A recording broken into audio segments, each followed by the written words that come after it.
Welcome to episode 5 of how to make a 2D platformer in Unity. In this episode we will look at how to make these moving platforms. So let's get started.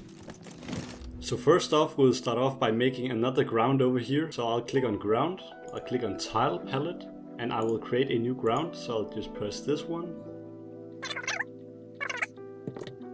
Now we have another ground, and in between these grounds we'll create the moving platform. So locate your sprites.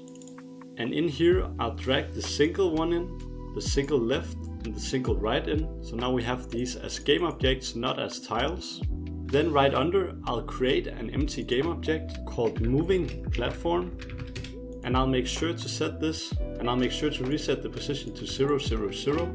Then I'll copy this one and make it a child object and call it container. Make sure this one also is 0, 0, 0. Now we can drag our single left and single right onto the container. The single will be set to 0, 0, 0. The single left will be -1, 0, so it's over here. And then the right one will of course be 1 and 0, like so.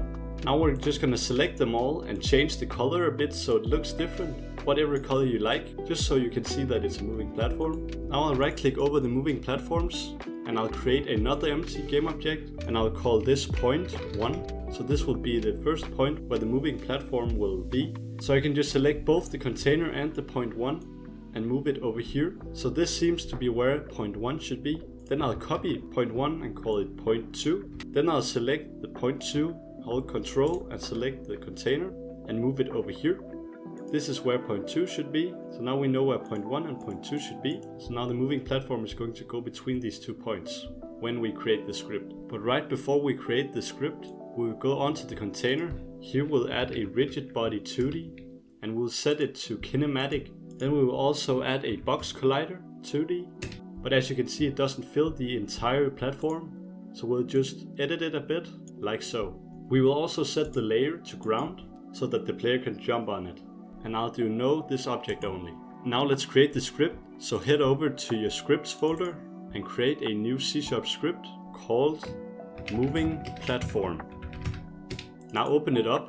In here we'll delete the comments and then we'll create a public float called speed.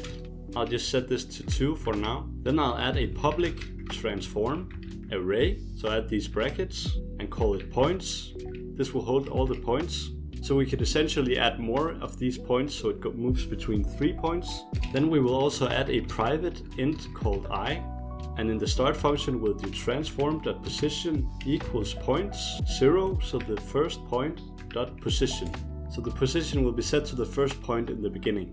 Then in the update function we'll do if vector2.distance transform.position comma points I.position is less than 0.01 float.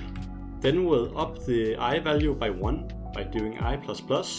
And then we'll do if I equals points.length. Then we'll set I back to 0. Then to move the actual platform, right under here we'll do transform.position equals vector2.move towards.